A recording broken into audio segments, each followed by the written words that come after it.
Première victoire du team 737 Performance, tu peux être content? Je suis très content, franchement je suis très content. Déjà je suis content pour le pilote parce qu'avant tout c'est un sport individuel. C'est sûr qu'il fait partie de l'équipe 737 Performance, mais c'est lui qui est sur la moto et il a fait un très très bon boulot. Mathis c'est quelqu'un que je connais depuis longtemps en plus et ouais, il a passé des périodes difficiles, même en début d'année on a eu une blessure. Au final le confinement pour lui ça a été plutôt bien parce qu'il a pu récupérer de cette blessure. On a repris la moto il y a 2 mois et ce qui me fait aujourd'hui, en n'étant pas encore à 100% de son niveau on va dire, c'est très très beau et je suis très content pour le team forcément. Il revient de loin? Ouais, il revient de loin et surtout quand tu enchaînes des mauvaises périodes, tu as des moments de doute. Et là Mathis, on a eu ces petites périodes de doute.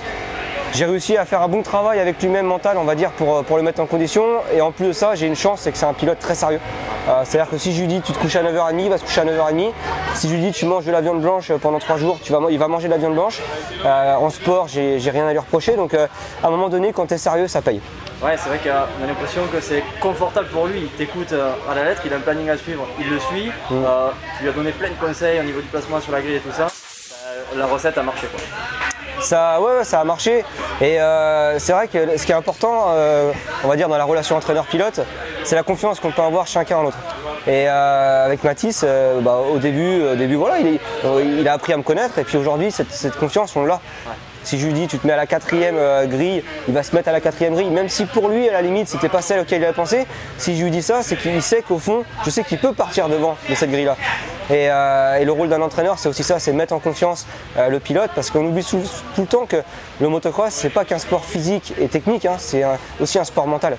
Et à un moment donné quand tu as la technique mais que tu n'as pas le reste qui suit, tu vas pas faire grand chose. C'est vraiment un ensemble. Et le rôle de l'entraîneur, c'est à l'entraînement d'aboutir à la technique et de former un physique. Et le jour des compétitions, c'est d'exploiter le mental au maximum pour arriver à des performances telles qu'on a eu aujourd'hui. Tu as plus la pression en tant qu'entraîneur, coach, team manager, tu vois, la multicasquette le samedi ou quand même le lendemain en championnat de France Elite, tu as plus la pression? C'est assez différent. Je vis en fait un truc un peu de malade avec le Team 737 Performance parce que j'ai la vie du samedi et j'ai la vie du dimanche. Et le samedi soir, comme aujourd'hui, je me dis putain, mais demain c'est à moi. Et là, il va falloir se remettre dedans, quoi. Mais je vis pas forcément de stress parce que ce que je recherche avant tout, c'est mes pilotes, on va dire un pilotage de mes pilotes posé de ce qu'il me faut à l'entraînement. Voilà. Et je leur dis bien tout le temps à chaque fois le résultat, faites-vous plaisir, mettez en place votre pilotage, ne lâchez rien et le résultat il sera là.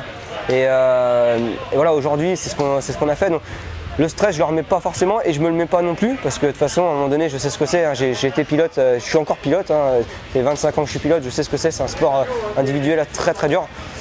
Puis voilà, il y a ma vie de dimanche où je vais déjà commencer un petit peu à bosser. On va faire les petits étirements avec les pilotes ce soir et puis je vais me mettre en condition pour la course de demain. Sachant que demain j'ai Nicolas aussi qui roule et Nicolas voilà, moi je suis à fond derrière lui aussi. Hein.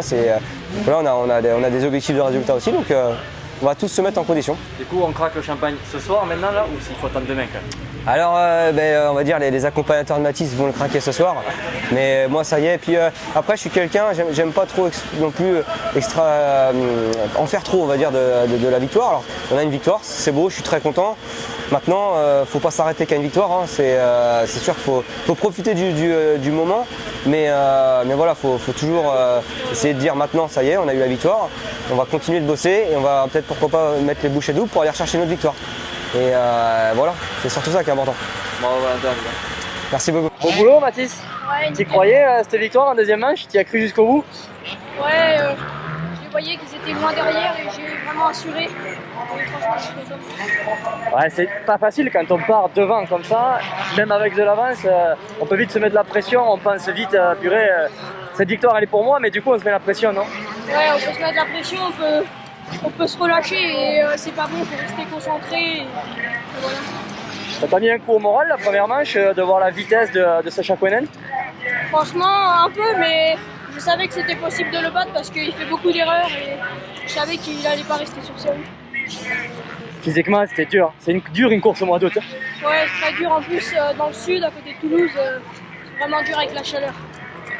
On peut faire le béton comme ça sous la chaleur ou un peu moins chaud et le sable de Magesque? Un Manchot et le Stade de Malaisie.